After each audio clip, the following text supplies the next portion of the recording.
Welcome to the Flex Forward podcast, where grit meets growth. With your host, Nic Espanet, bringing you stories of resilience, reinvention, and the real climb to success. All right, everyone, welcome to the Flex Forward podcast. I have the pleasure of welcoming my friend that I've known probably 5, 6, 7 years now, Dan Brisse. We've met in DFW through a real estate group, and we've got to know each other, just crossing paths at different events, and we've actually worked together on a deal a little bit, so it's great to work with. But Dan has a unique history. He comes from the snowboarding world, but he's now partnered with Mike Roeder, who was on the show a few episodes back, but they have Granite Towers, and they started that, and I'll let him get a little more detail about what they do and how they came together. But Dan, welcome to the show. I'm glad to have you today. Nick, I'm happy to be here. Appreciate you having me. Yeah, can you let everybody know what you guys, maybe how your path to get to Granite Towers and what you guys do a little bit about Granite Towers? Yeah, definitely. So as you shared, my background, when I was young, growing up in Minnesota, like a lot of your listeners, I had big dreams as a kid. You know, I really wanted to be a professional snowboarder, and being young and naive, I would tell everyone about how I'm going to be this big name professional snowboarder. I'm going to travel around the world. I'm going to be on TV. And most everybody in Minnesota would say, oh yeah, can you tell me how you're going to do that? And, you know, being young, I'd be like a deer in headlights, like, oh, I don't know how, but you know, I'm going to make it work. And most of the time it was pretty much just laughed off, and, you know, rightfully so, because really, what are the chances? But I'll tell you really quick, for my parents, when I shared it with them, my dad he just always said, go for it. You know, growing up as a little kid, yeah, I always heard, just do what you love, do what you love. They didn't. My parents were really, really clear with me. Whatever you do what you love and go all the way. And so, you know, with that in mind, I just didn't really have any doubt that it couldn't work. I just believed that it was a possibility and would snowboard a ton in Minnesota. After I graduated from high school, I moved to Salt Lake City, and I thought within a year I'd be a professional snowboarder. And I realized how far I really needed to go yet, and how much of an amateur I really was compared to the guys who grew up in the mountains. And so I'm working at Blockbuster, eating peanut butter and jelly, literally broke. Year one goes by, nothing happens. Year two, eating peanut butter and jelly, nothing happens. Year three, I get hurt. I dislocate my kneecap. I did knee surgery. I had pretty much a career-ending injury before my career took off, and I was 20 years old. And it was kind of at that point where it was a breaking point. If I wasn't really committed to this, I really would have just hung it up and gone home and probably went back to college or something. But I was 100% in. Year four comes, and my really good buddy says, hey, you've gotten really good, Dan. You should go to Aspen, Colorado, and you should compete in the Aspen Open. And at the time, I'm thinking, yeah, I'd love to go. I don't have the money. And so he says, I'll pay for it. I'll cover it. If you do well, you can pay me back. If not, all good. So I'm like, perfect. Let's roll. And we get there, and there's like 250 kids. And in an open, for anyone that doesn't know, you pay your entry fee, you get 2 runs. If you do well, you go to finals. If you don't do well, you're going home. So first day for qualifiers, first 2 runs, I am finishing like 6th. And oh, awesome. Yeah, I'm thinking, sweet, I'm in finals. But reality is that these brands that are looking for the next up-and-coming kid really care about first, second, and third, and they really care about first. So I know 6th isn't really going to cut it. I don't know what happens on the final day to the other guys, but by the grace of God, here I win this contest, and I finish first. Awesome. Yeah. And so that was the beginning. And my brands that I really was riding for the first 5 years, but wasn't getting paid, but they were kind of I was on their radar, immediately just were like, hey, come to this event, this event, this event. And I got in front of the right people, and my career took off. And I ended up having a 13-year run where I traveled around the world and actually ended up having a snowboarding career. I had a couple X Games gold medals and nominated number 3 rider of the world. And I just want your listeners to hear, Nick, I'm so average. Like, as far as finishing school, didn't even think I finished top half of my class. Like, I was just some random kid that really wanted to do something. So at the top, I'm like, sweet, life's good, but I get to know my hero buddies who are snowboarders who are 5 or 10 years in front of me, and then I see their careers winding down, and it was absolutely terrifying. You know, I see these guys who are on top of the world, making good money, on stage, traveling the world, in huge houses, nice cars, losing everything.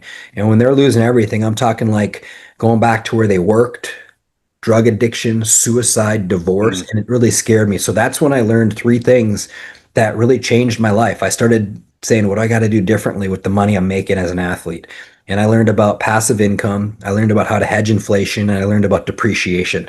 And those three things were the three things that I spent all my time and still spend all my time at Granite Towers focusing on. So I started buying some small apartments at the end of my career. I bought a duplex. I bought a nineplex. This is back in 2012 when the timing was just lucky.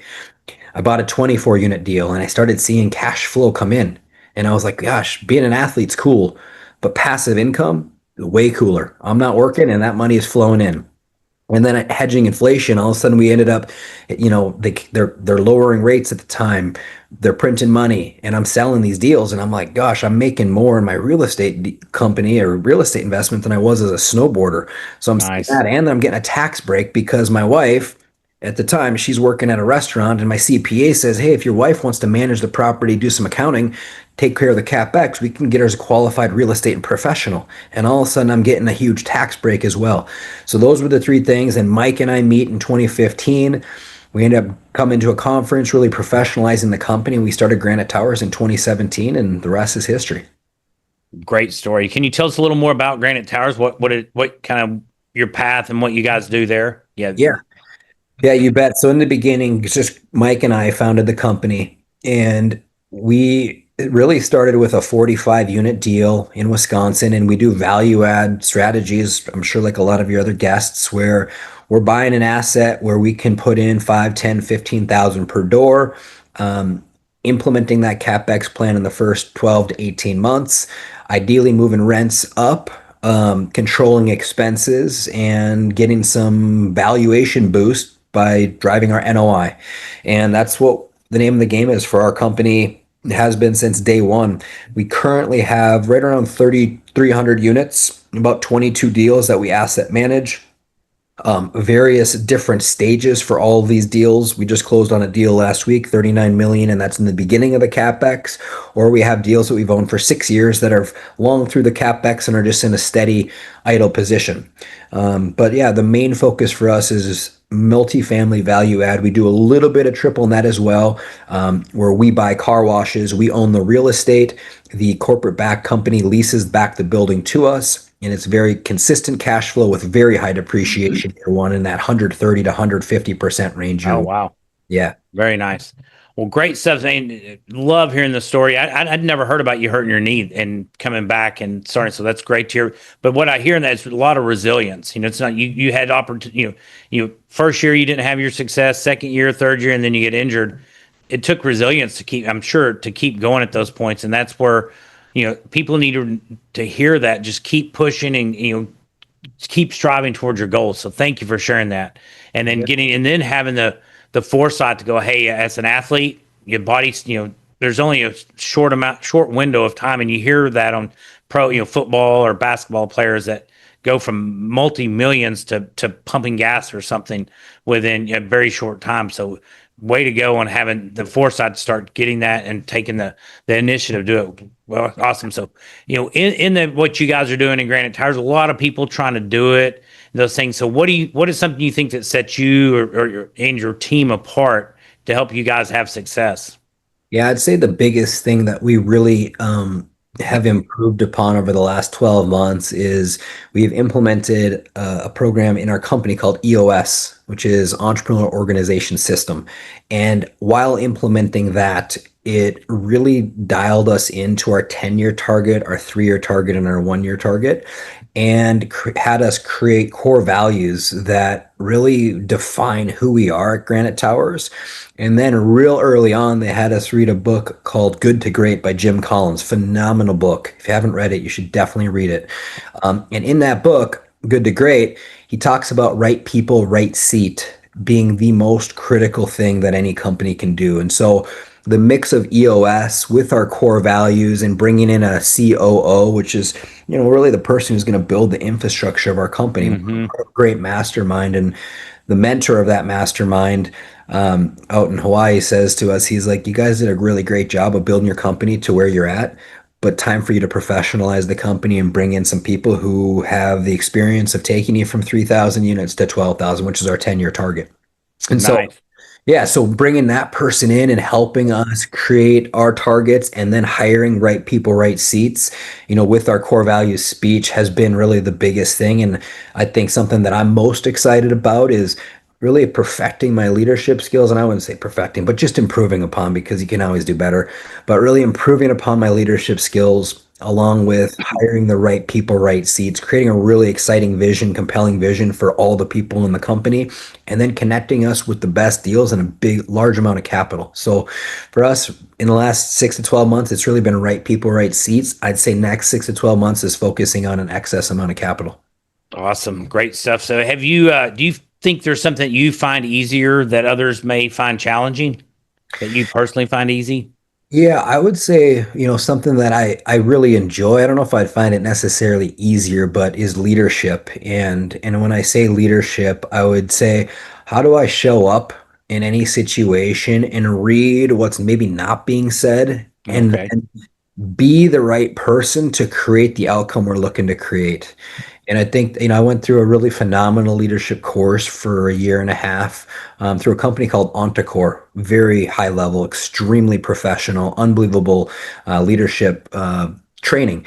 And there were a lot of things I would say I was asleep to, completely unaware of how I was being and how to create outcomes efficiently, how to create power. And when I say power, I don't mean like I dominate you, but how to create a feeling that when someone shows up in a room, I'm there to listen and I want to perform. And so that's really what's got me most excited about the vision of where we're going is really working on my leadership year after year because it's a game that never ends. And there's so much creation can happen. And, you can create anything with the right leadership is my Is belief. getting that good team. Cause that's being at the high level and getting a good team under you. Cause when you start this business, like your multiplexes, you and your wife are doing it. I Yeah. mean, your little small units, and now you said 13 people in your, and plus you and Mike on top of that's 15 or more that you've got running things. So that's how you grow. You and your wife could not be at the scale if it's just you and your wife doing it now. I'm hitting that tipping point where I'm like, there's not enough time in the day for me to get the things done that I want to do. So great story. Right.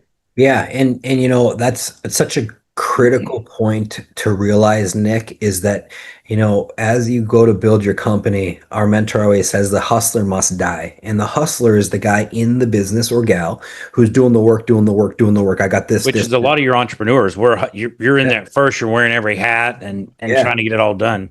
Yeah, you've got to eventually transition. If you're going to build a company of scale and you're going to scale, you've got to transition to the leadership role, the visionary role, and then get your COO in there to put right people, right seats, and have, the other thing I didn't even talk about with EOS, it's extremely powerful that we've never done until we implemented this, is every 90 days we set company rocks. So the company takes a day or 2 days and everyone stops what we're doing and we just focus and work on the business. Instead of working in the business, we work on the business. And rocks are the most critical things that we must hit in 90 days. And what it does is it allows everyone on the team throughout all of Granite Towers to laser focus Have on, the same focus, be going the same direction. yeah, same direction, same focus. And we have an accountability huddle every week, once a week, that shows if our rock is on track or off track. And our COO is the accountability king, where if you're not on track, he's hit me up. Hey, Dan, you've got two rocks here. You're off on these things. What are you doing? What do you need help with? And I really appreciate that. My goal is to move Granite Towers to a whole new level and to create a lot of wealth for a lot of our investors and give back a good amount to a nonprofit. So if I got someone pushing me to help our company be more efficient, I'm all for it. And that's awesome. I think that comes with being a great leader too. Is when somebody's pointing something out, don't get defensive and go, "Well, I'm doing my best," or however that goes. Like, "Oh, I appreciate you pointing that out. Let me take some steps to improve that. I'm either slacking or I'm missing something here, whatever the reason is, but it doesn't matter. Let's have a solution and solve it." Yeah, that's huge. Huge to be aware of that. Those are some things to, as a person evolves from what I've seen, the way it occurs to me is that as someone evolves, they can take that constructive criticism or feedback and say, okay, I'm here to move the needle, let's just say for our company, for Granite Towers. And I Sure. work for Granite Towers. We tell our team members, you don't work for Dan, you don't work for Mike, you work for the company, the Granite Towers. And what's good for Granite Towers and moving the needle? We're here to support and create that. And if we all do what we're supposed to do every 90 days, the company will grow. And if we don't, we need to be aware of it, show some accountability, and make some changes. Yeah, no, great stuff. So I love that. If someone's listening and wants to get better at something they're doing, what would you have any suggestions for them? Yeah. Yeah, I would say first is before you start doing, get really clear on the outcome. Like, what does it look like? Do you have that crystal clear? I keep referring back to our mentor, but he's been hammering it into our heads. He's like, do you have exact clarity on what you're looking to create? Do you have exact clarity in the different domains of your life, whether it's your relation with your wife, your children, your business? And if you do, now let's build a plan backwards. Let's reverse engineer. And I think a lot of times I find myself just running, thinking I'm clear on what it looks like. Oh yeah. And I'm like, oh shoot, that's really not the direction I wanted to be going. It's much more over here. And I just spent a lot of time doing before I was really crystal clear on my outcome. And I'd say the second piece to once you're clear on what you're wanting to create, I think about this line all the time is when the why is big, the how is easy. And so if you've Nice. got a big why behind what you're doing, it doesn't take every day being like, I gotta get in the office. I really gotta get in the office. I really gotta get it when your why is big, you can't really not get in the office. You're like, I gotta go because I just feel it here. And when you're in that zone, that's your sweet spot. That's nice. It's like a magnet pulling you to it. Yeah. Some kind of gravitational pull Yes. to that goal. Awesome stuff. So, what is one of the biggest challenges you've had to overcome in your career, or it's snowboarding, or through the real estate? Yeah, I could talk about a snowboarding, overcoming of an injury. I'd probably be the injury that I had that I shared. Mhm. That it was like a make it or break it zone of like, if I wasn't committed, I was going back to school, I would have quit. And then the next year, my career takes off. Yeah. But I would take it to a deal that we've recently gone through, where it just went haywire on us. We've done 32 deals now, Nick, and we had a deal that just did not perform, did not create the results, the outcome we were looking to create. And there were so many principles that were learned through the pain, and it was not fun to go through it. But I can tell you that it's those times, in looking back at my snowboarding career, looking in a real estate investing career, it's those times with the lessons learned and the principles locked in, because it was miserable. Like, and going through my injury as a snowboarder, it was miserable. I'm Sure. very clear on what happened, and I'm not ever going back there again. Same with real estate investing. It was miserable. And so, what lessons or principles? I like Ray Dalio. He talks about principles. Hmm. I think about principles for real estate investing. Let's lock in 3, 4, 5 company principles that we never bend on, no matter what, because we've been through hell, or at least it feels that way. And maybe that's a Yeah. little over exaggerated, but it's awful. So Get into a rough spot, and you're going to learn. yes, yes, and just locking those in, yeah, I think is what will put you from good to great. Because once you've gone through the pain and you didn't quit, the biggest challenge at those times is you want to quit. People were like, I'm done. This is not comfortable. And I think it's those times where you double down, learn your lessons, and laser focus and keep going. Good stuff. And that's what we're really wanting to discuss on the Flex Forward podcast is just having that resilience to keep going. And not just real estate, almost any part of life. When early on in real estate, like it took me a year and a half to get my first deal, but it was just keeping going, keep plugging, keep trying. And when I talk to people now, I'm like, it's not difficult, but it's the people that will keep trying. You will eventually find a deal that pencils out, and you'll be able to purchase it. So great stuff. So Dan, as we're wrapping up the interview, do you have any exciting plans or initiatives over the next 6 to 12 months? Exciting plans and initiatives. I think for us, it's just continuing to stack right people, right seats, and really high quality deals one at a time, and just continue to march towards our 1 year target, our 3 year target, and eventually our 10 year target, and see what we can create while we're here. I'm 41 now, and my intention is to give it a good 35 to 40 year push right now, committed, and just see what we can build. Awesome. I'm excited to see what you guys do. I know you're going to do great. So thank you much for joining us today and sharing tips and insights. If people want to connect with you, what's the best way for them to reach out to you? Yeah, you bet. Just go to granitetowersequitygroup.com. It's just www.granitetowersequitygroup.com and then / or there's a contact us tab you can push there and you reach right out to us. I'd love to connect and see how we can help. Awesome. Great stuff. Dan, thanks for joining. I really enjoyed getting to sit and visit with you some. Yeah, thanks for having me, Nick. Appreciate you. Thanks for listening to the Flex Forward podcast. If you've got grit, growth, and a great story, visit flexforwardpodcast.com / guest to apply and join us on the show.